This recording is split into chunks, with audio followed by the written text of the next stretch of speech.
Let me ask you something, not as a host, not as a coach, but as a human being.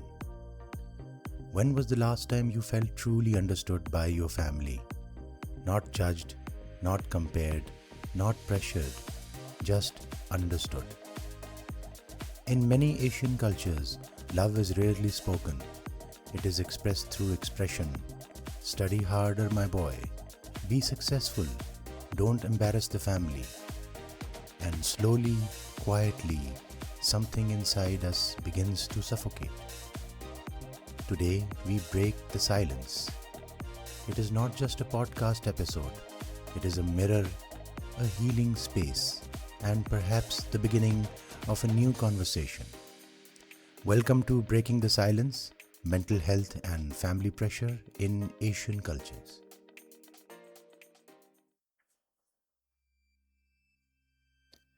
In psychology, we call it conditional belonging, the idea that love must be earned. In many Asian families, children grow up learning one powerful unconscious belief: I am valuable only if I succeed.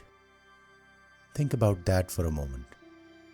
As a child, you were not asked, what do you feel? You were asked, what did you score? You were not encouraged to explore who you are. You were trained to become who your family wanted you to be. From an NLP perspective, this creates a deep internal program. Success equals acceptance. Failure equals rejection. Obedience equals love. Individuality equals selfishness. And slowly, the child learns a dangerous pattern. That to survive emotionally, I must silence my true self. Let me ask you gently, whose dreams are you living right now? Yours or your family's? In many Asian homes, mental health is not discussed. It is denied. If you are anxious, they say, just pray more. If you are depressed, they say, others have it worse. If you are overwhelmed, they say, you are too sensitive. Psychologically, this is called emotional invalidation. When emotions are repeatedly dismissed, the brain learns, my feelings are dangerous. From an NLP lens, the mind creates a protective strategy. Suppress emotions, hide pain, smile outside, and bleed inside. Let me tell you something important. You're not weak because you feel deeply. You are wounded because you were never taught how to feel safely. And here is the strategy. In many Asian cultures, physical illness gets sympathy, but emotional pain gets shame. Why, you ask? Because mental health challenges the illusion of the perfect family, and so silence becomes tradition. But silence is not peace. Silence is trauma passed down generations.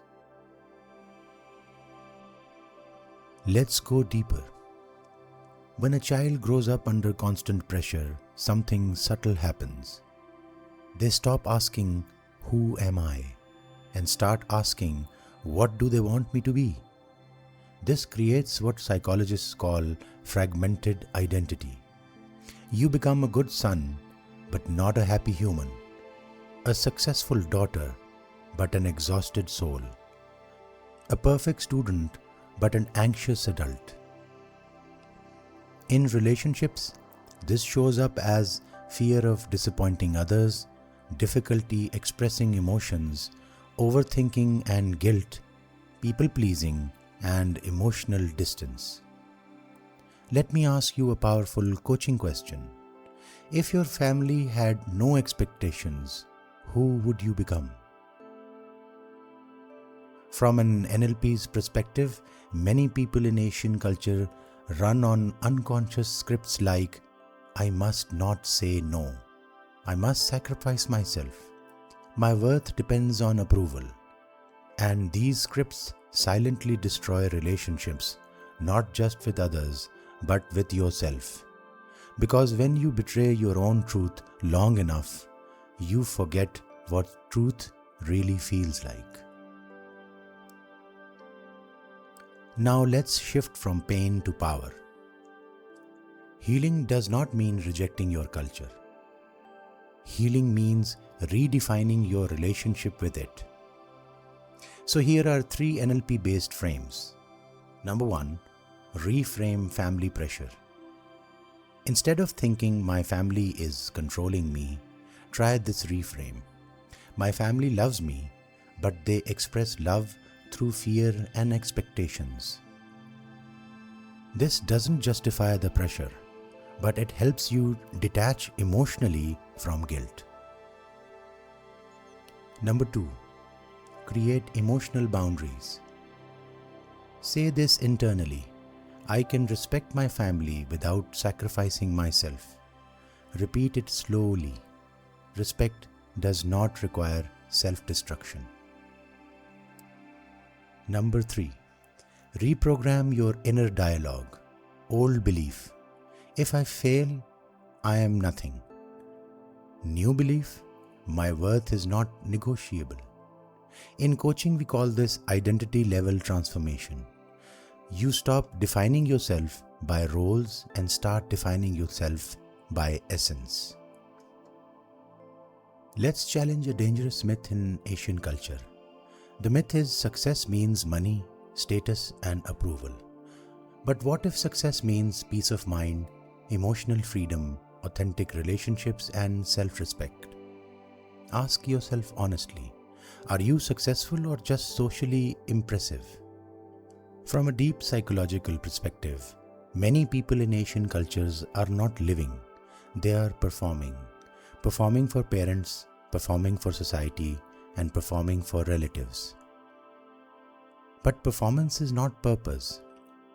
Let me ask you something radical. You are not born to impress your family. You were born to express your soul.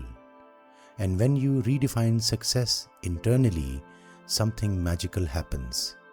You stop chasing approval and start choosing alignment. Now finally, let me leave you with a few questions, not to answer out loud, but to answer honestly. What part of your life are you living for others? What emotions have you been suppressing for years? And what would your life look like if fear of judgment disappeared? And perhaps the most important question, if I choose myself, will I still be loved? Breaking the silence is not rebellion, it is healing. Choosing yourself is not disrespect, it is self-rescue. And remember, you can love your family without losing yourself. If this episode touched something inside you, share it with someone who needs it. Because the most dangerous pressure is not from family, it is the silence we carry alone. This is not the end of the conversation. This is the beginning.